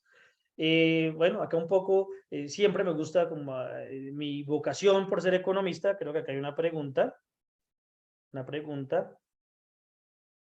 ¿Cómo podría ser si me interesa conocer la tecnología que tiene Netflix en esas patentes? Paola, o profe Paola, va a haber una charla. Desafortunadamente, yo no, digamos que no, en este caso no excede mis alcances. Hay una charla que es siguiente, que es la que va a dar el ingeniero David Romero, el experto en vigilancia tecnológica, que es básicamente la búsqueda en bases de datos de patentes, que es el compendio de información tecnológica más grande que existe en el mundo. Todo el mundo piensa que Google es, digamos, donde está toda la información del mundo, o un buscador determinado. No, la información, el compendio de información más importante tecnológica se encuentra en las bases de datos de patentes. Yo no me voy a poner en este caso en la charla de David, simplemente voy a mostrarlo acá. Voy a mostrar para que, digamos, como un abrebocas, Patent Scope. Listo. Patent Scope, acá tiene, es una base de datos de patentes. David ya la va a explicar con mucho más rigor, por supuesto, que yo. Y en esta base de datos de patentes uno puede hacer unas búsquedas asociadas, por ejemplo, a términos, una búsqueda tipo Google, ahí con unos términos, digamos, que uno piense que son interesantes, o a través de, que es, digamos, la forma más adecuada de buscar, que es a través de una búsqueda de combinación de campos. En donde uno puede hacer una búsqueda en cada uno de los elementos importantes de la patente, ya sea en el título, en el resumen de la patente, en las reivindicaciones, en la descripción de la patente. Uno puede buscar en cada uno de los campos una información, unas palabras clave, y a través de eso, por ejemplo, buscar, digamos, qué patentes existen en ese tema.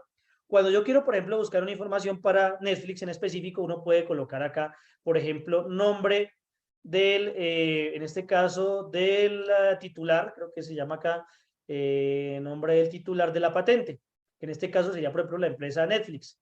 Ahí se me perdió.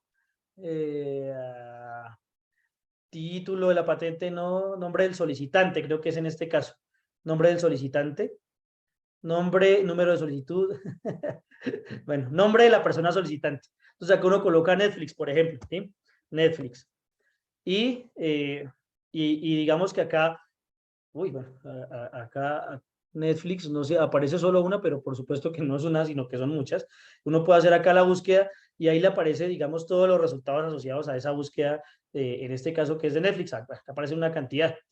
Y esto, digamos, le permite a uno acceder al documento de patente. Como les digo, esto ya David lo hará de manera mucho más concreta, y permite ver el resumen, y permite hasta obtener el documento de patente donde está toda la información. Entonces, como les digo, bueno, acá uno puede descargar el documento de patente, se pueden descargar cada uno de los elementos. David lo explicará de manera mucho más detallada. Yo al lado de David, digamos que soy un neófito respecto de la búsqueda de base de datos de patentes. Yo lo utilizo, digamos, para estos temas de mercado, pero de esta manera es que se puede encontrar la información en base de datos de patente. Listo, Paola. Listo. Espero que no haya sido una explicación muy somera, pero sí, digamos que un poco genera la forma en que se hacen estas búsquedas. Acá, vamos acá. Entonces, digamos que acá estas gráficas, mi vocación es la de ser economista. Yo también vengo del campo de la ingeniería, pero soy básicamente más economista que ingeniero.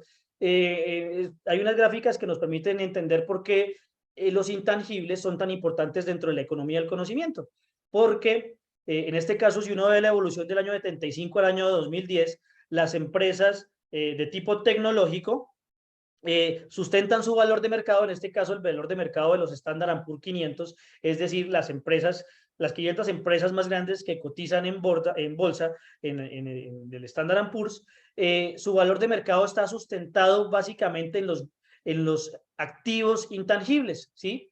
Ya no solamente en los bienes de capital, sino en estos activos intangibles asociados a esta nueva forma de producción, a este nuevo factor de producción que es el conocimiento.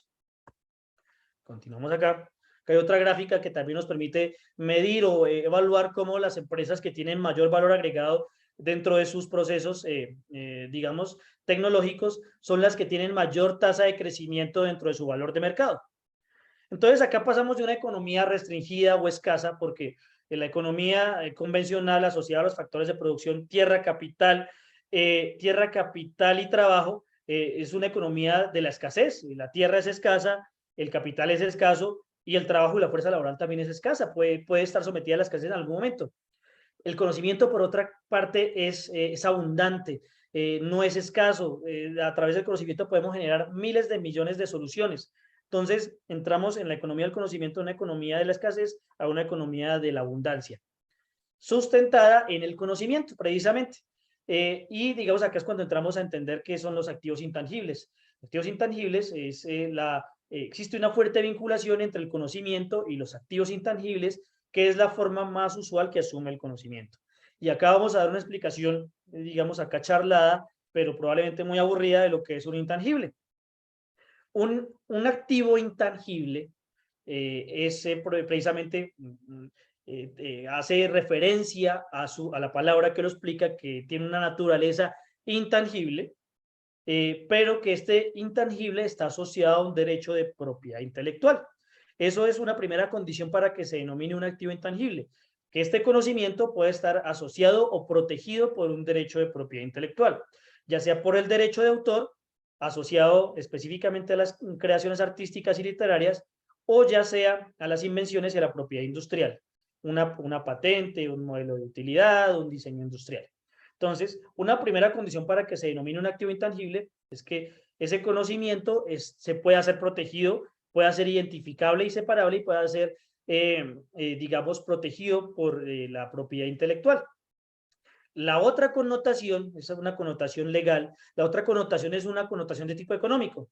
¿Cómo ese derecho de propiedad intelectual de ese intangible tiene una expectativa en el futuro de que pueda generar unos ingresos, ¿sí? Que pueda ser monetizable. Entonces, que tenga una expectativa por lo menos, o que se pueda comprobar de que a futuro ese intangible de conocimiento, ese intangible protegido por un derecho de propiedad intelectual, puede generar conocimiento. Entonces, un activo intangible es un conocimiento protegido por un derecho de propiedad intelectual y que puede ser monetizado a través del tiempo. Entonces, existen protección por el derecho de autor. Esta fue una charla que ya dio el doctor Juan Carlos. Por supuesto, yo no la voy a ahondar, pero que digamos que me interesa más la parte más allá de la propiedad intelectual como tal y desde el punto de vista de los regímenes jurídicos como tal, es explicar que existen unos derechos, bueno, que hay unas obras que son protegidas, como los libros, los discursos, las obras escritas, artículos, periódicos, novelas, cuentos, etcétera. Las obras musicales, como las composiciones musicales, pueden ser protegidas por el derecho de autor. Las letras, las partituras pueden ser protegidas por el derecho de autor. Obras artísticas como dibujos, pinturas, fotografías pueden ser protegidas por el derecho de autor. Obras dramáticas y coreográficas, películas y muy curiosamente, o no es curioso, pero digamos que para la gente que llega a este punto, digamos en temas de la propiedad intelectual, el software en Colombia se protege por el derecho de autor. Y acá el software no se está protegiendo, digamos, en específico como su funcionalidad como tal. Acá lo que se ve al software, y yo lo explico de esta manera y espero que se entienda, es como cuando uno hace un poema, es un escrito, digamos que tiene unas líneas, digamos que el derecho de autor no protege el nivel de la poesía, ni nada, no, es simplemente que hay una materialización de una idea precisamente en una poesía. Al igual del software. El software lo que está protegiendo es esos lenguajes de programación digamos, de código fuente, del código fuente, o digamos ese lenguaje de programación en el cual se establece o se materializa, digamos, una solución, digamos, del tipo de software. Pero él no mira, digamos, si el software, digamos, la calidad del software ni tal, sino simplemente que hay unas líneas ahí que otra persona no puede utilizar ni puede copiar para hacer un desarrollo de software. Eso es lo que protege, digamos, en Colombia el software. Se dice, digamos, que en Estados Unidos sí se protege las patentes. Y que en Colombia no. Yo, al contrario, tengo una disquisición en específico con esa apreciación, porque no es que Estados Unidos proteja el software, no es que Estados Unidos se proteja el software por patentes, sino que se protege, digamos, una forma de procedimiento bajo la cual se establece una interacción entre las tecnologías de la información y una información que se procesa a través de esas tecnologías de la información. Entonces uno ve en las patentes de software cómo hay unos diagramas de flujo que explican cómo es esa interacción entre la información y las tecnologías de la información, de las TICs. Colombia probablemente sea igual y hay una nueva forma de establecer, digamos, esa protección por patente de software, que es la invención implementada por computador, que uno pensaría que es básicamente la protección de software, no vista como la protección del código, sino como vista desde el punto de vista de la solución, desde incluso de la topología como tal. Entonces, el derecho de autor protege todas estas obras. Por eso Netflix tiene unos derechos de propiedad intelectual de todas estas, por ejemplo, obras originales, de los guiones originales, del vestuario, de una cantidad de cosas. Tiene un acervo intangibles dentro de su empresa. Y tiene también las obras escritas que están, por ejemplo, dentro de los artículos científicos, los libros, discursos y revistas. Entonces tiene unos derechos de propiedad intelectual. Claro, si alguien quisiera, por ejemplo, otra plataforma como Prime, competencia de Netflix, quisiera que Roma estuviera la película Roma estuviera en su plataforma, pues tiene que pagarle unos derechos, en este caso económicos, asociados a estos intangibles. Y acá vamos a ver, digamos, lo que nos interesa, que son esos derechos económicos que protegen o que permiten tener un monopolio sobre estas nuevas creaciones. El tema, digamos, asociado a la cantidad de tiempo que dura, digamos, la protección, que son 80 años desde de la vida y 80 años después de la muerte del artista. Bueno, eso probablemente sea un tema más de propiedad intelectual asociado digamos, al doctor Juan Carlos, que ya tuvo esa charla, pero yo voy a explicar acá los derechos económicos asociados a estos intangibles. Derecho digamos, a estar a la reproducción, a la traducción, o a oponerse a la reproducción, a la traducción, a la adaptación y a la exhibición.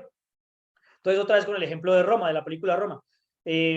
Primero, Netflix no autoriza a nadie por ejemplo, una persona que tenga un computador con una tarjeta de video y llegue y coge, y creo que ya ahora no se puede, pero en una época era muy habitual, copiar lo que se presentaba en la pantalla o lo que, digamos, uno reproducía en el computador, copiarlo en un CD y venderlo al público. Eso se llama reproducción. El autor, en este caso Netflix, se podría oponer a esas personas que están haciendo una reproducción ilegal de esos CDs y digamos que está generando una infracción al derecho de autor en este caso, por lo cual estas personas que hacen esta reproducción indebida tienen que pagarle por daños y perjuicios a Netflix por haber hecho un uso ilegal del derecho de reproducción. En el caso de los libros, por ejemplo, también se puede oponer una persona, por ejemplo, una obra literaria o artística a que se traduzca y digamos, si se hace una traducción ilegal, entonces tiene que pagarle, digamos, al autor por daños y perjuicios. Lo mismo el tema de la adaptación de la obra. Netflix tuvo que pagarle a la persona, al autor, digamos, del libro en el cual se basó. Otra pregunta, una pregunta acá. Claro que sí, mi profe, tranquila, igual ya estamos cerquita, digamos, un poco a terminar, pero igual la charla va a quedar en YouTube. El ratico, estos 15 minutos que quedan, va a quedar acá en YouTube para que la revise, y más allá de que pueda revisar la charla, también si tiene alguna pregunta en específico, si tiene algún tema, digamos, asociados a temas de transferencias de tecnología, o de estos temas de patentes, de acompañamiento en bases de datos de patentes. Estamos en la OTRIP al servicio de mi profe Miriam, entonces con todo gusto, mi profe, ahí estamos para atenderla, y el video, por supuesto, va a estar a su servicio en cualquier momento, profesora Miriam. Entonces, existen unos derechos económicos asociados a esos intangibles que, si se infringen, digamos que tiene que existir una retribución de tipo económico por haber, digamos, utilizado de manera indebida estos derechos. Esto respecto al derecho de autor. Respecto a la propiedad industrial, es decir, a la protección que se hace a las invenciones, en este caso a las soluciones técnicas novedosas, es un problema técnico. Digamos, muy curioso porque esta charla yo la di también con la Facultad de Artes y encontré que, por ejemplo, Michael Jackson era un inventor, era un titular, primero desde su empresa, ya me olvidé el nombre de su empresa, digamos, en general, que representaba, digamos, todas sus obras y todos esos derechos asociados a la propiedad intelectual del artista, pero como inventor también está, digamos, Michael Jackson, porque hizo un calzado que permitía, digamos, hacer esa inclinación tan importante en el video y en las presentaciones en vivo de Smooth Criminal. Entonces, esta patente está, si uno toma el código de la patente y ustedes lo buscan en una base de datos de patente, probablemente encuentren esta patente en Internet. Los luthiers en la industria, digamos, de la música, que los artistas son muy reticentes al tema de la propiedad industrial y el tema de las patentes.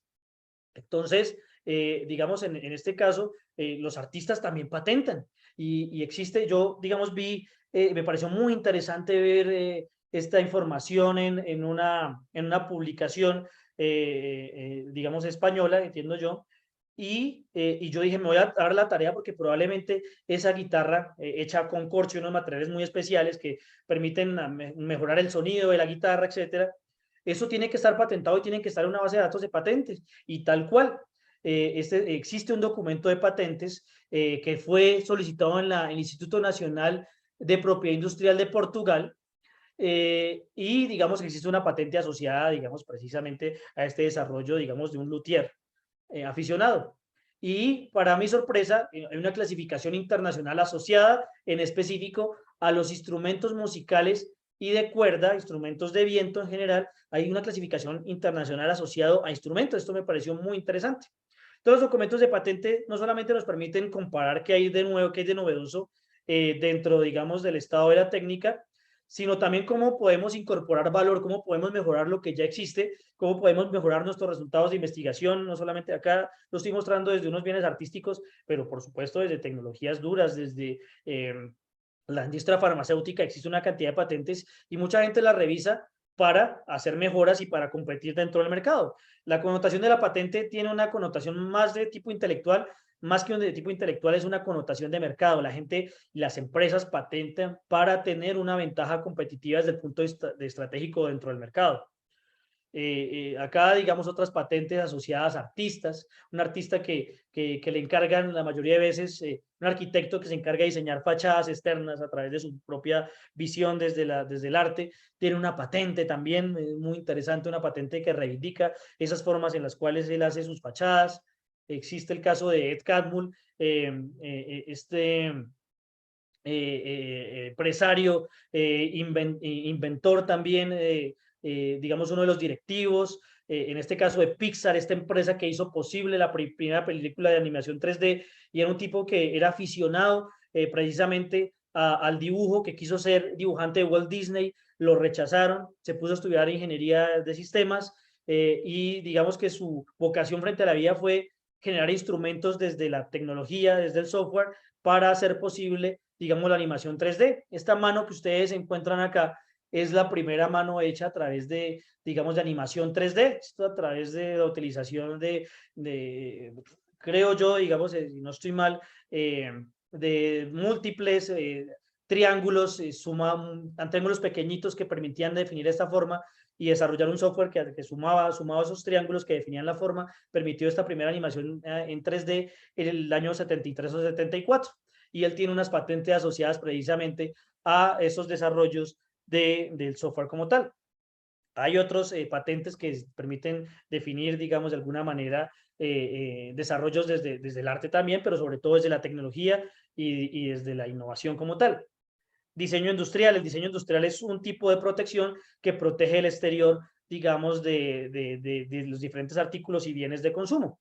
Para nosotros es importante, digamos, dentro de nuestro proceso como OTRI, porque en este proceso de escalamiento de la tecnología, que va desde, yo les comentaba en un principio, desde esa ideación, desde tener, digamos, una prueba de concepto, desde tener un modelo de laboratorio, Generalmente lo que nos llega son modelos de laboratorio muy incipientes.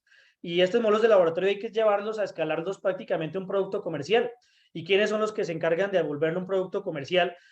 Son precisamente los diseñadores industriales que permiten no solamente establecer unas formas exteriores que permitan, digamos, un uso a través de unas mediciones antropométricas, sino que también permiten un diseño que sea, digamos, valorable o que sea, digamos, atractivo para personas que quieran, digamos, adquirir un bien de esta naturaleza. Entonces, una de las formas que permite proteger esa parte externa, digamos, de estas tecnologías es precisamente el diseño industrial, que tiene 10 años de protección. Las patentes de invención tienen 20 años de protección, la modelo de utilidad tiene 10 años, y en este caso el diseño industrial tiene 10 años. Que el diseño industrial no hace referencia desde el punto de vista nada, digamos, del funcionamiento, sino sobre todo a la definición externa, digamos, de estos bienes o servicios. Y por supuesto, uno de los intangibles más importantes, que es la marca, digamos que se constituye uno de los intangibles más importantes de nuestro tiempo. El reconocimiento de un producto, un servicio, un emprendimiento es lo que hace que a través del tiempo se valore una marca y que, por ejemplo, se pueda generar, digamos, una transferencia, digamos, yo escuchaba en un momento una conferencia que tuve la posibilidad de estar acerca precisamente de estos temas de la marca. Y en ese momento era un profesor de la Universidad de los Andes, decía, miren, si la Universidad de Harvard quisiera comprar a la Universidad de los Andes y por alguna circunstancia hay un terremoto y se cae toda la infraestructura de la Universidad de los Andes, bueno, por supuesto que su valor se sustenta también en sus bienes inmuebles, pero sobre todo lo que compra la Universidad de Harvard es la marca y es el reconocimiento que tiene la Universidad de los Andes, más allá de toda su infraestructura como tal, porque hay un reconocimiento a través digamos, de la existencia de la universidad y digamos que eso es lo que hace que exista, digamos, un reconocimiento y que exista un valor de marca más allá de su valor desde la infraestructura como tal. Entonces, digamos que son los principales, digamos, intangibles o activos intangibles que se generan y que podemos llegar a tener nosotros eventualmente en un resultado de investigación. ¿Se puede transferir desde la universidad? Por supuesto, ha sido un trasegar de alrededor de 8 o 9 años tratando de descifrar las formas en que desde nuestros desarrollos muy autóctonos, que no tienen que ver con esos ejercicios, digamos, de los Estados Unidos, que tienen, digamos, un contexto tecnológico y económico totalmente distinto, podemos lograr esos niveles de innovación y tratar de llevar esa transferencia, ese conocimiento, digamos, tan útil al sector productivo. Acá vemos diferentes experiencias que hemos tenido desde la Facultad de Ingeniería, este generador de huecos de tensión, desde la Facultad Tecnológica, tenemos actualmente también un desarrollo desde la Facultad de Medio Ambiente, que precisamente mañana tenemos una reunión de negociación con una empresa que está interesada precisamente en un sistema integrado de inventario vial, en la cual entiendo yo que personas también de la Facultad de Ingeniería han estado participando desde aunados, digamos, a la Facultad de Ingeniería. Entonces, la transferencia que es un poco y tiene que ver con ese camino de la innovación, una generación de una idea que se materializa a partir de un artículo o de un libro que se puede, digamos, llevar al nivel de prototipo para validar ese funcionamiento de que supuestamente existe dentro o que se expresa dentro de los artículos y dentro de los libros, y cómo llevar ese prototipo incipiente que funciona en las condiciones controladas a volverlo un producto, validarlo a través de expertos, de validadores técnicos, de validadores de mercado, y cómo cuando ya exista esa validación y, digamos, se mitigue un poco el riesgo asociado a la salida de mercado, ya hablemos de una implementación y un modelo de negocio. Acá vemos un ejemplo, digamos, esto fue un ejemplo de la Facultad Tecnológica, que es un escoliómetro digital portable, la medición de la escoliosis, comienza en bocetos, se materializa en un prototipo medido en condiciones controladas, se establece una serie de validaciones, se establece también que solamente que este dispositivo se puede llegar no solamente a medir la escoliosis, sino otras formas de escoliosis, que es la lordosis y la cifosis, se va transformando en esto, y al final, digamos, a través de validaciones de tipo técnico, con médicos, con usuarios reales, esto de acá termina en un producto más o menos cercano a este, ¿sí?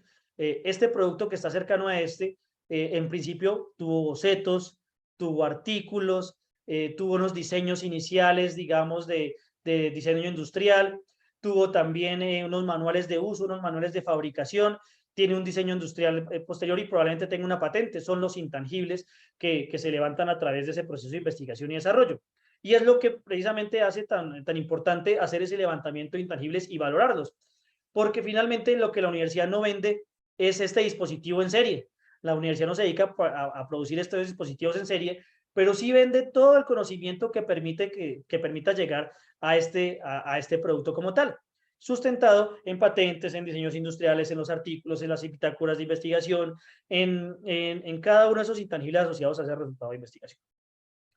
Este también un poco, esta es un resultado de una tesis de pregrado, una ducha para discapacitados, que a través de las validaciones se transformó en digamos, en este por lo menos prototipo, digamos que a través de las validaciones se encontró que era mucho más viable para llevarlo al mercado y más viable desde el punto de vista funcional. Y acá, digamos, esta tecnología que es el generador de huecos de tensión, que es precisamente de la Facultad de Ingeniería del grupo GESEM, el grupo de compatibilidad electromagnética, en donde existe, digamos, unos artículos asociados a la evaluación de la inmunidad de equipos electrónicos, existe unos bocetos iniciales, existe finalmente un diseño industrial que se ve traducido precisamente en este producto ya como tal. Esto antes era una tabla con un teclado matricial, unos controladores y unas resistencias de potencia colocados en una tabla, y entonces, digamos, era un desarrollo muy incipiente, pero que a través del tiempo y a través, digamos, precisamente del desarrollo del producto como tal, digamos, llegó a este punto, que es donde lo tenemos actualmente, en donde hay un desarrollo y una patente, donde hay un know-how de los investigadores y donde también hay una marca. Todo esto, acervo de conocimiento sustentado en derechos de propiedad intelectual y en intangibles, es lo que a nosotros nos permite establecer o hacer una negociación con terceros. Es básicamente lo que hace nuestro negocio desde la OTRI. Bueno, yo creo que estos son temas de innovación social que sería interesantes mencionarlos en otra oportunidad, pero que digamos que el grueso de nuestra charla llega hasta este momento. La importancia de los activos intangibles dentro de la cadena de valor de la investigación para volver la investigación y desarrollo y volver ese conocimiento generado desde la universidad, volverlo pertinente al sector productivo. Entonces, hasta aquí, digamos, vamos a dar la charla y por supuesto, digamos, más charlas asociadas al tema del pitch, el elevator pitch, para poder llevar estas tecnologías a una rueda de negocio, cómo utilizar herramientas de metodología de design thinking para poder hacer modelos de negocio, modelos de gestión de la tecnología, para hacer validaciones, cómo hacer valoraciones de la tecnología. Digamos que hay otras charlas importantes asociadas, pero acá, digamos, un poco resumimos y abstraemos todos estos conceptos en esta pequeña charla de la importancia de los intangibles y de la innovación, digamos, en el caso de la transferencia tecnológica y cómo se incluye en estos modelos económicos de cara a la innovación. Entonces, estoy presto a sus preguntas y de antemano muchas gracias por la atención recibida y por recibir también esta charla del día de hoy. También a nuestros usuarios de YouTube y las personas que lo vayan a través del tiempo también agradecerles por su tiempo y bueno, estoy presto a las preguntas y si no, pues terminamos hasta el día de hoy en la charla. Creo que a tiempo, a las 8 en punto, que era lo que estaba establecido un poco la charla.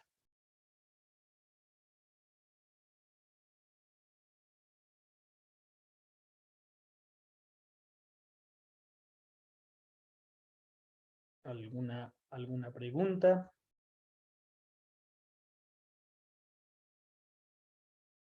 Vamos por ahora a dejar de compartir.